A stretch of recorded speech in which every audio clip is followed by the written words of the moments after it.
Welcome back to Garden Wise Adventures.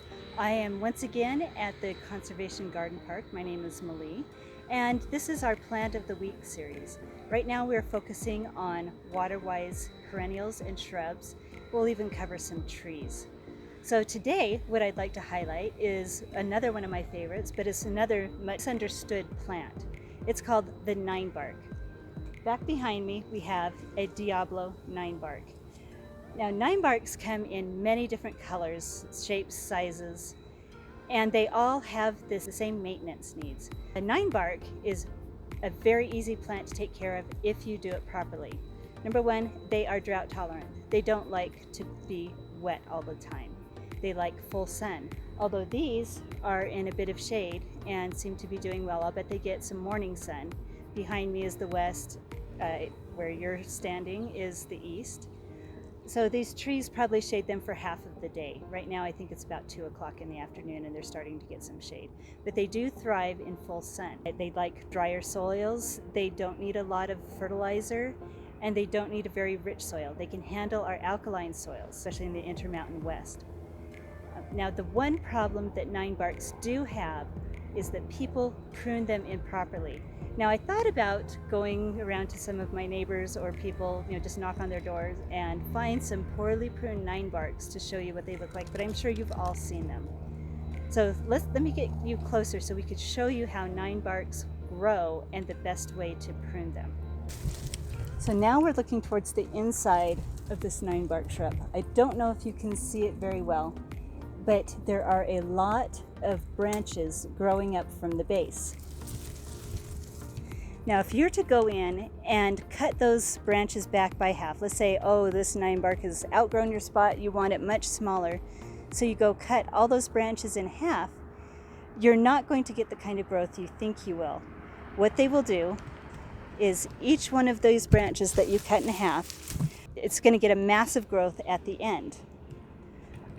They do not prune them improperly here at the Conservation Garden Park, and so I cannot show you exactly what that looks like, but it is an ugly thing. So do not try to cut your Ninebarks in half to control the size. The way to do it is to go into the shrub, find the largest, oldest branches, and cut 2 or 3 of them to the ground. And what will happen is that will spark new growth from the base that will come out with this beautiful arching form. You won't get the scrubby look at the ends. The other thing you need to remember is look at each Ninebark, each variety, and figure out what the full size will be and plant it appropriately. Don't put it in an area where you think that you can prune it and keep it small enough to handle that area, because Ninebarks don't grow that way very well. The other thing I like about Ninebarks is these are the seed heads.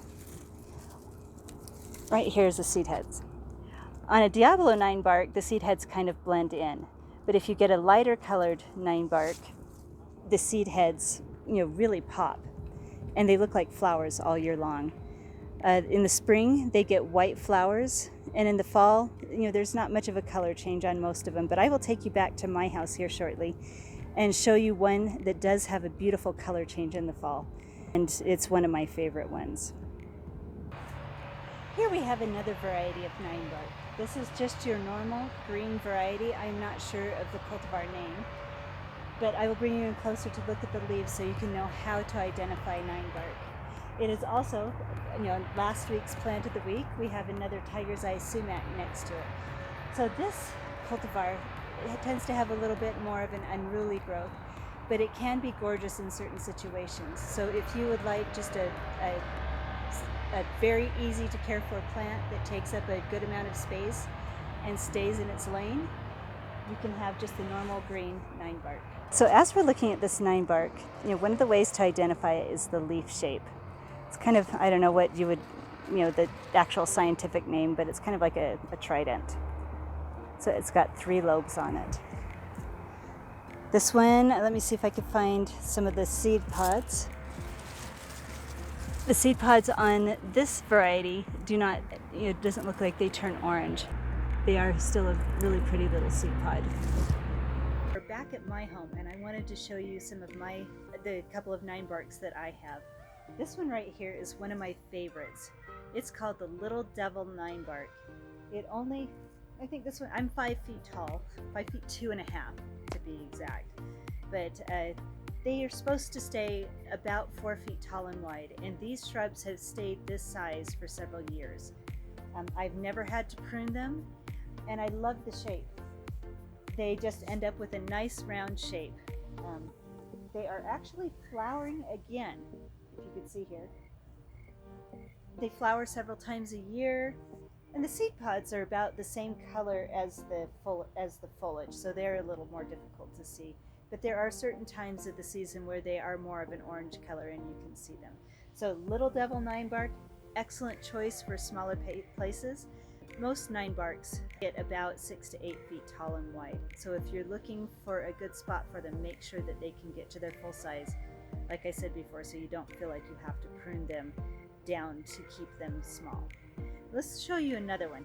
One of my other favorites is the Autumn Jubilee Ninebark. It's because of the color in the spring and the fall. Let me go show you those. Now, I'm not sure how well you're able to see this Ninebark because the light is getting a little odd this evening.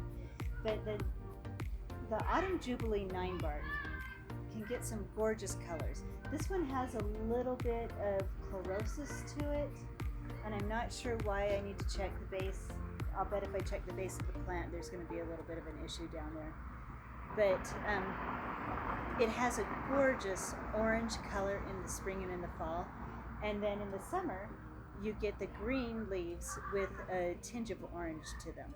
Let me show you the bark on this Ninebark and why it is called a Ninebark. As we get closer, you can see a little bit of the color,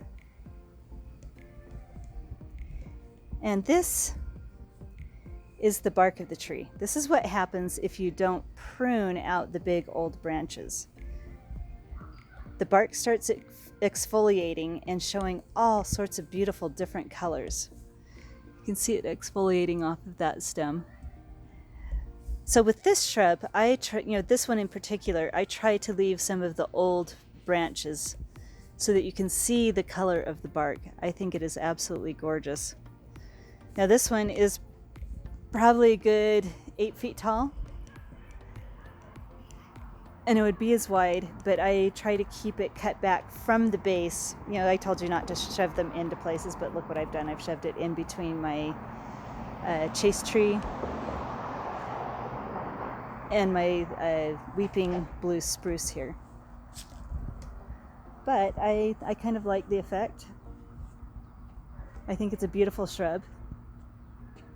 Hopefully my neighbors don't mind it hanging over their yard. But I try and go and cut it back every once in a while. So I think it's an absolutely beautiful shrub, especially in the spring and in the fall. I'd like to end this video with another do as I say, don't do as I do, with my second Autumn Jubilee Ninebark. It's starting to get a little bit of the fall color at the tips of the leaves. Shoved between my butterfly bush and my blue spruce, mostly because I love the color play when the fall comes. You've got the red leaves and orange leaves against the blue spruce, and the butterfly bush does not stop blooming until it freezes, basically. So anyway, I love Ninebarks. If you have any questions about Ninebarks, if you like these videos, please subscribe. Click the like button, show me that you appreciate what I do, and let me know if there are any other water-wise plants that you would like me to focus on. And go have a wonderful garden adventure.